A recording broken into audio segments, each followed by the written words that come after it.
ఎన్నో కలలు, ఎన్నో ఆశలు, ఎన్నో ఆకాంక్షలతో ప్రత్యేక రాష్ట్రం కావాలని, ఈ ప్రత్యేక తెలంగాణ రాష్ట్రంలో ఉన్నటువంటి ప్రజల జీవితాలన్నీ కూడా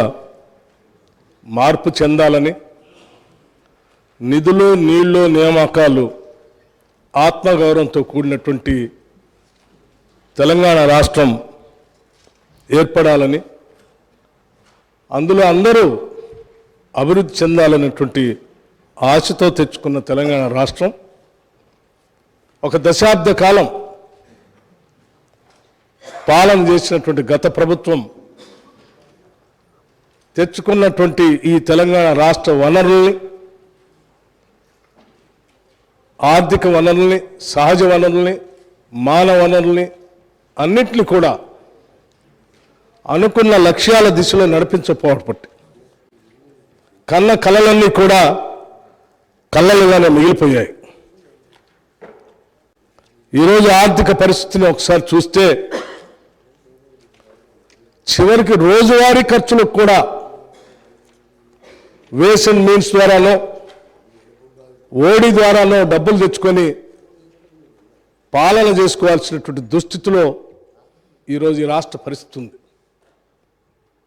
ఇటువంటి దుస్థితి రావటం నిజంగా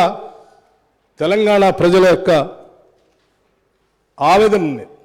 బాధని దురదృష్టంగా నేను భావిస్తా ఉన్నాను. అందుకే ఈ దశాబ్ద కాలంలో జరిగినటువంటి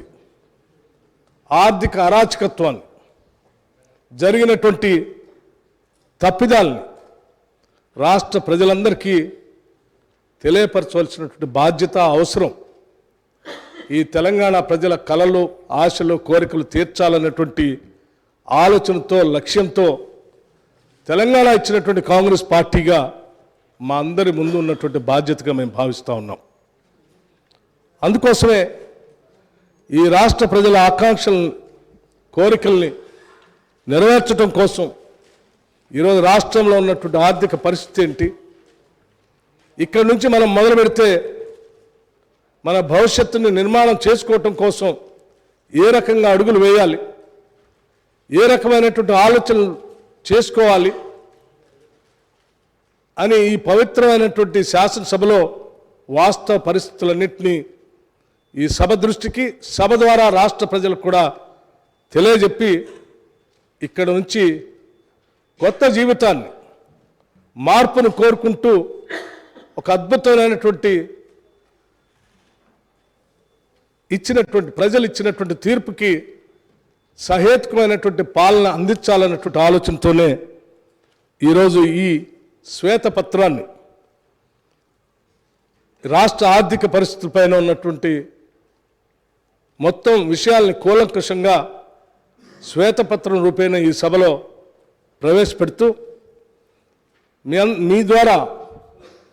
గౌరవ శాసనసభ్యులందరినీ,